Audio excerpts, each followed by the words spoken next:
गङ्गातरङ्गरमणीयजटाकलापं गौरीनिरन्तरविभूषितवामभागं नारायणप्रियमनङ्गमदापहारं वाराणसीपुरपतिं भज विश्वनाथम्।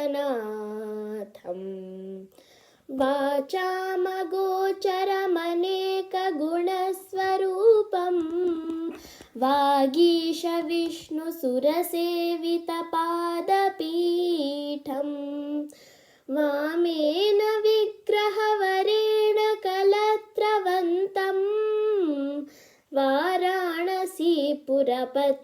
भज विश्वनाथम्।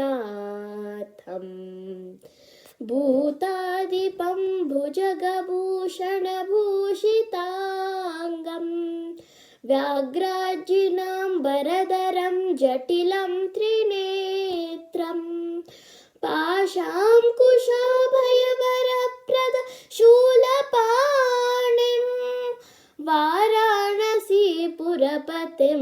भज विश्वनाथम्। शीतांशुशोभितकिरीटविराजमानं बालेक्षणानलविशोषितपञ्चबाणं नागादिपारचितबासुरकर्णपूरं वाराणसीपुरपतिं भज विश्वनाथम्। पञ्चाननं दुरितमत्तमतङ्गजानां नागान्तकं दनुजपुङ्गवपन्नगानां दावानलं मरणशोकजराटवीणां वाराणसीपुरपतिं भज विश्वनाथम्। तेजोमयं सगुणनिर्गुणमद्वितीयम् आनन्दकन्दमपराजितमप्रमेयं नागात्मकं सकलनिष्कलमात्मरूपं वाराणसीपुरपतिं भज विश्वनाथम्।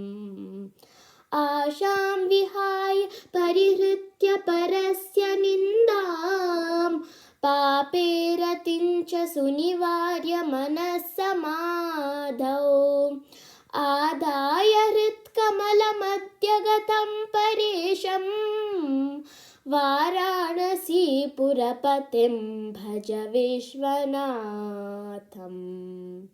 रागादिदोषरहितं स्वजनानुरागं वैराग्यशान्तिनिलयं गिरिजासहायं माधुर्यधैर्यशुभगं गरलाभिरामं वाराणसीपुरपतिं भज विश्वनाथम्।